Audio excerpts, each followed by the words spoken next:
be in no doubt those that have participated in this violence will face the full force of the law. As 26,000 small boat migrants arrive in the UK so far this year, Britain is bracing itself for a fresh wave of anti-migrant protests across the country, following clashes yesterday evening across 12 cities. Get back! Get back! That was the sound cutting through the morning as people poured toward Westminster, not in a single organized march, but in wave after wave of locals who had simply had enough. They arrived carrying anger that had been building for years, rising rents, bills that never stop, and the sight of hotels and buildings being used to house asylum seekers with heating, food, and protection paid for by the state. For many standing in those crowds, this was not about politics or ideology. It was about fairness. It was about the muscle memory of everyday life being stretched to breaking point. The hook was immediate and brutal. People who work, pay taxes, and make daily sacrifices feel the system ignores them, while others receive what looks like unconditional support. This is our country! You should be here standing with us!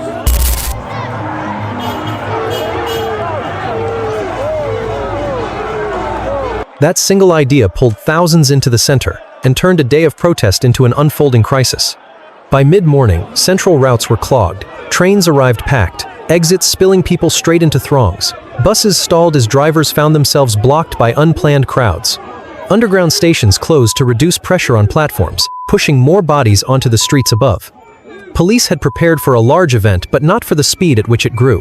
What was planned as a managed demonstration quickly became a series of simultaneous flashpoints. Streets that usually moved with predictable flow became static seas of people, flags, and banners bobbing like debris in a storm. Each new swell of arrivals pushed earlier groups into tighter spaces, and those tight spaces turned the whole scene volatile. Officers moved to create cordons, but those cordons had to stretch and thin as pressure shifted across multiple streets. Vans were deployed to block crucial junctions, but every time one gap was closed, another opened as people rerouted down side streets and alleys. The crowd did not come as a single wave. It arrived as layers early morning locals, midday arrivals pulled by broadcasts and live streams, latecomers drawn in by a growing sense that something momentous was happening. Social media acted like a signal flare. Clips showing full streets and police lines pulled more people toward the center, each clip increasing turnout and urgency. The situation fed itself in real time. As the numbers swelled, the idea of containment started to evaporate. We're currently outside the Britannia International Hotel, which is reportedly set to house migrants. This is yet another day of protest where people have taken to the streets. Stand Up to Racism protesters are already here to counter the anti-immigration protest. What police could physically hold became a matter of which streets they could secure at any given minute. Lines formed and reformed. Shields brushed against each other in a procession of push and hold that looked surgical from a distance, but felt chaotic up close. Shouting turned to shoving in seconds when a surge hit a bottleneck. Bottles and cans thrown from within the crowd forced police to advance in controlled steps, breaking pockets of people out of jammed streets. Those pushed back tended to regroup a block away and surge again, turning one clearing into several new confrontations. The result was uneven. Some areas calmed quickly, others flared repeatedly until officers exhausted their immediate options. The transport impact was immediate and brutal. Main roads were closed with little warning, bridges leading into the heart of the city were sealed, bus routes were rerouted or simply stopped. Many commuters found themselves walking miles instead of taking a train home, stepping over discarded placards and dodging the occasional flare of smoke from a drifting flare. Local businesses that expected a normal day shut early as access dwindled. Emergency services rerouted, while delivery drivers abandoned timetables. Central London, which lives on predictable movement, ground to a near halt.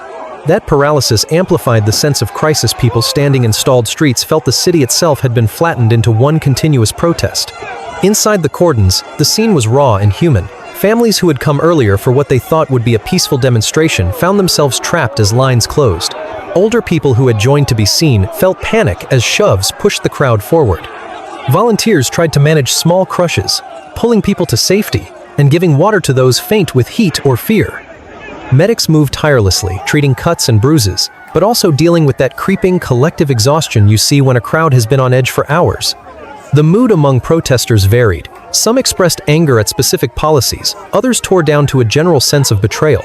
Many insisted they were not violent people. They simply had reached a point where the only option left was to show up and be heard. From police radios to command vans, the logistics strained. reinforcements had to be routed from boroughs further out. Tactical units were redeployed as hotspots emerged. Officers reported being pushed to cover more ground than planned, rotating quickly between sectors. Equipment showed the signs. Scuffed shields. Helmets replaced mid-shift. Officers with minor injuries treated and sent back to lines. Leadership later admitted the speed of escalation had exceeded their early models. When a city's control measures rely on predictable patterns of arrival, and the crowd refuses to obey those patterns, the entire plan can unravel quickly. That unraveling is what London saw that day, not a single failure, but a chain of small collapses that added up. As the sun climbed higher, the perception of containment gave way to the reality of crowd momentum. Each successful pushback that held a line for an hour became temporary as the network of supporters online routed in new arrivals. The day's message, broadcast through footage of blocked roads and full squares, drew sympathy and anger in equal measure, but the physical reality was the same. Central London could not function while thousands filled its arteries. The political heart of the capital, literally the area around Parliament and Whitehall, found itself isolated behind rows of vans and moving lines of officers.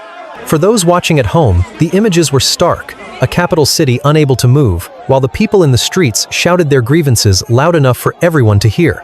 By the time dusk began to fall, what had been a protest had become a test of endurance. Lines that had stretched since morning held, but only tenuously. The day's pattern surge, containment, temporary calm, online-driven regrouping suggested a dangerous new normal, protests that could lock down key parts of a city in hours. And when a city built on movement can be brought to a standstill by pressure released from people who feel ignored, the question is not only how to restore order, but how to address the gap that allowed the pressure to build in the first place. Get back, get back. The command echoed again as the evening deepened and the confrontation shifted from controlled pushing to longer standoffs. As daylight fell, the nature of the crowd changed.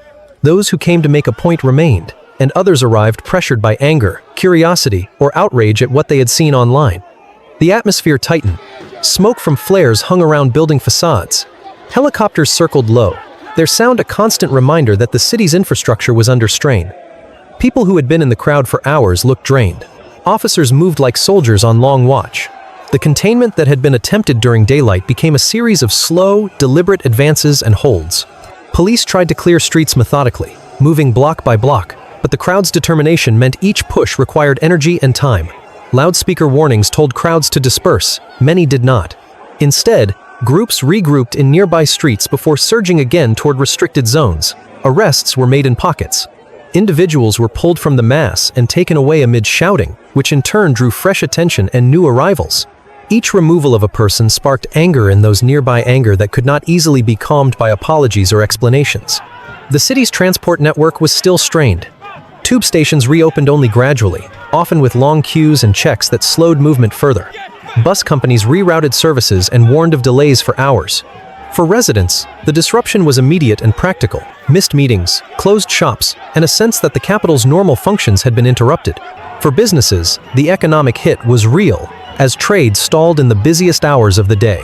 For many people stuck in cordons, the sense of being ignored by authorities, the same authorities meant to keep them safe, hardened the perception that the system was not working in their favor.